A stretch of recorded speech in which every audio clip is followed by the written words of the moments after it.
Les vitamines. Les vitamines sont des molécules organiques indispensables au bon fonctionnement de l'organisme. Elles sont très souvent apportées par l'alimentation et agissent à très faible dose. Le corps humain ne peut généralement pas les produire à lui seul et leur apport alimentaire est donc indispensable. Les vitamines participent essentiellement au bon déroulement de la croissance et au maintien de l'équilibre de l'organisme. Il existe 13 vitamines essentielles à l'homme. 9 vitamines hydrosolubles, c'est-à-dire solubles dans l'eau, B1, B2, B3, B5, B6, B8, B9, B12 et C. 4 vitamines liposolubles, c'est-à-dire solubles dans les graisses, A, D, E et K. Notion de complément alimentaire. Les compléments alimentaires servent à fournir un complément de nutriments qui a un effet nutritionnel ou parfois même psychologique quand il est en quantité insuffisante dans notre régime alimentaire. Les meilleurs compléments alimentaires peuvent aider à combler les carences, mais ont parfois des points négatifs. La présence du feu de fer, de cuivre, de manganèse, parfois faible en vitamine D ou C, l'absence d'iode, présence trop élevée de vitamine A. Les compléments alimentaires sont souvent composés de minéraux et de plantes. L'alimentation est également liée à la culture de notre pays et aux revenus de notre famille. Certaines familles choisissent de manger bio, végétarien ou encore végétalien. Ce qui entraîne quelques carences quand on ne gère pas la quantité ou la qualité des aliments que l'on mange. Certaines personnes ne mangent pas non plus équilibré et cela provoque des carences. La fabrication de ces compléments se font par extraction des nutriments ainsi que par transformation des plantes médicinales et aromatiques, puis sont déshydratées et lyophilisées à haute température. Mais il y a des inconvénients. La lyophilisation et la déshydratation emploient la chaleur, de 80 à 100 degrés Celsius, alors que quand la chaleur dépasse les 40 degrés Celsius, les enzymes et une grande partie des vitamines sont détruites. On utilise également des maltodextrines, amidon transformé en glucose par notre corps, qui ont des effets négatifs pour notre organisme. Le rôle des vitamines. Les vitamines ont chacune une structure chimique propre à elles et sont des substances organiques. Presque toutes les vitamines sont obligatoirement apportées par l'alimentation. Chaque vitamine a un rôle bien spécifique. L'une est antioxydante, d'autres permettent des réactions enzymatiques ou hormonales, ou même encore certaines pour stabiliser les membranes. Mais les vitamines peuvent également apporter d'autres aides comme la lutte contre le stress, la fabrication d'hormones ou encore l'aide à la mémoire ou à l'humeur.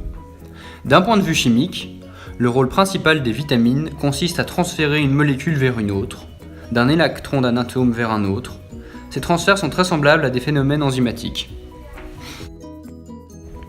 Les carences des vitamines. On utilise le terme carence alimentaire quand on n'absorbe pas la quantité suffisante de nutriments nécessaires au bon fonctionnement de l'organisme. Les vitamines sont indispensables au bon fonctionnement de notre organisme, en particulier pour notre croissance, notre équilibre et notre santé aussi bien physique que mentale. La conséquence des carences de vitamines varie en fonction de la vitamine. Voici les carences des vitamines les plus connues. Carence en vitamine A. D'après l'OMS, elle cause la plupart des cas de CTC chez l'enfant et augmente le taux de mortalité chez les femmes enceintes. Elle est indispensable au bon fonctionnement des yeux, du système immunitaire et du système reproductif. Elle se trouve dans le lait maternel, les légumes verts, les fruits et légumes, oranges. Carence en vitamine B1. Elle cause des lésions musculaires et nerveuses ainsi que des problèmes cardiaques. Si cette carence n'est pas traitée rapidement, elle peut provoquer une maladie nommée beriberi, qui provoque fatigue, faiblesse musculaire et amaigrissement. Elle se trouve principalement dans le pain, le poisson, la viande, le lait et les fruits à coque. Carence en vitamine B3. Elle donne la pélagre, une maladie rare qui concerne les mangeurs de viande. On la retrouve dans les protéines. Carence en vitamine B9. Ce manque provoque des troubles du système nerveux, du développement du cerveau, de la production d'ADN, des anomalies congénitales, de l'anémie, des troubles de la croissance et de la production de globules rouges. Elle est importante car elle contribue au développement fœtal et à la formation du cerveau et de la moelle épinière des nouveau-nés. Elle se retrouve dans la viande de porc, les crustacés, la volaille et les légumes verts. Carence en vitamine C. Quand cette carence n'est pas traitée à temps, elle donne la maladie du scorbut qui cause des saignements de gencives, de la fatigue ainsi qu'une perte de dents. On retrouve la vitamine C dans les fruits et légumes. Carence en vitamine B12. Cette carence est plus rare chez les adultes que les précédentes, mais elle est bien présente chez les personnes âgées. Il y a des risques très élevés de maladies cardiovasculaires, neuropsychiatriques, du lupus, ainsi que plus de risques de fractures, d'autisme, de cancer et d'Alzheimer. Les végétariens et végétaliens ont aussi plus de chances d'être en carence. Elle se retrouve dans les volailles, le lait et la viande. Ah, la vitamine D. Qu'est-ce que la vitamine D ? La vitamine D, également appelée vitamine soleil, est une vitamine liposoluble assez particulière. En effet, comme toute vitamine, elle peut être ingérée par l'alimentation, mais elle peut également être produite par notre peau sous l'effet des rayons de soleil. La vitamine D est en réalité une pro-hormone, dont plusieurs de ses transformations se comportent comme des hormones.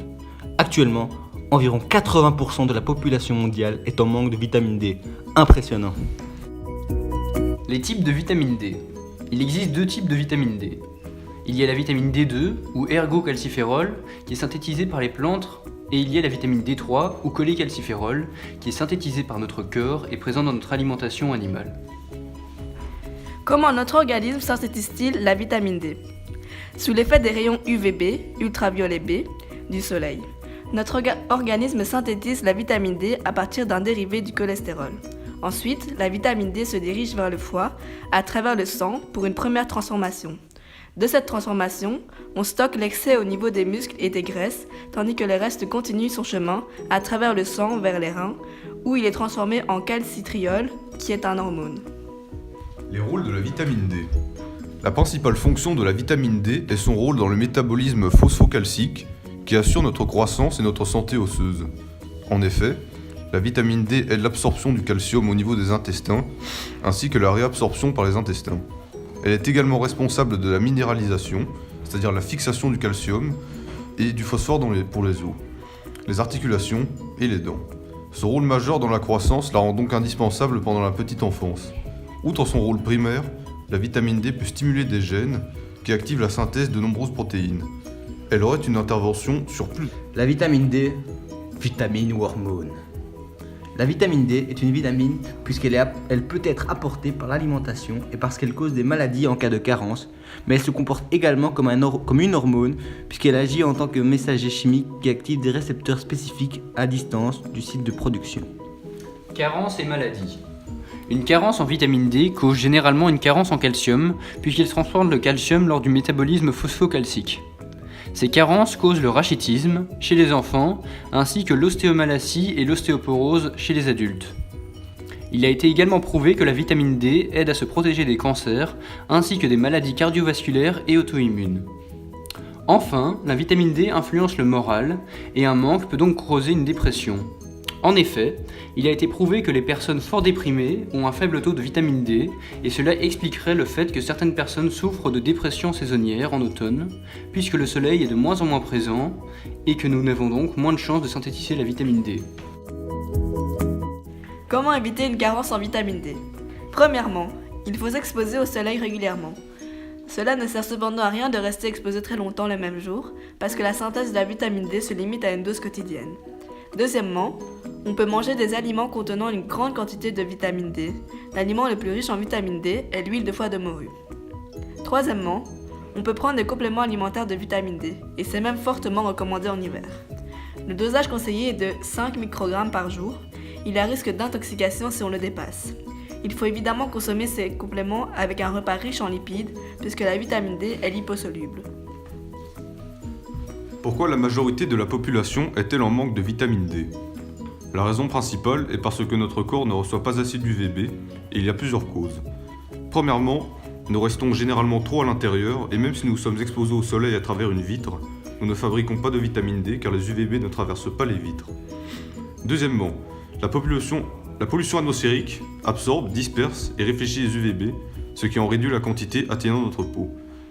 Troisièmement, en hiver, le soleil est plus éloigné de nous et il fait jour moins longtemps, nécessitant un temps d'exposition plus long alors qu'on a moins de temps pour s'exposer.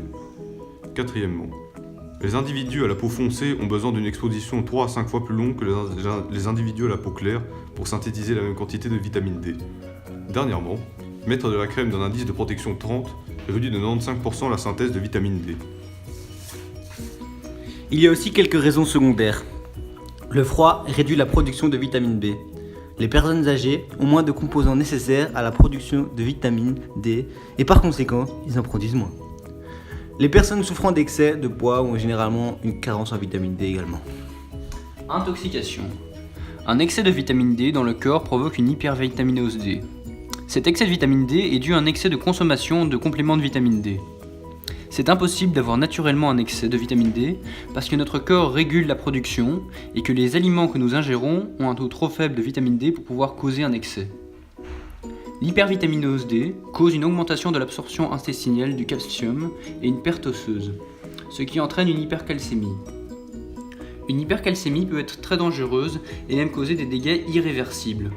En effet, elle peut causer des dépôts de sel et de calcium principalement au niveau des reins, ainsi qu'un dysfonctionnement des reins. Pour arrêter l'hypercalcémie, il faut immédiatement arrêter de prendre des compléments de vitamine D et il faut réduire son taux de calcium dans le sang. En conclusion, Les vitamines ont des rôles polyvalents et sont nécessaires à notre organisme. Il faut donc veiller à en avoir la quantité nécessaire. Merci de nous avoir écoutés Merci. et abonnez-vous. Bon,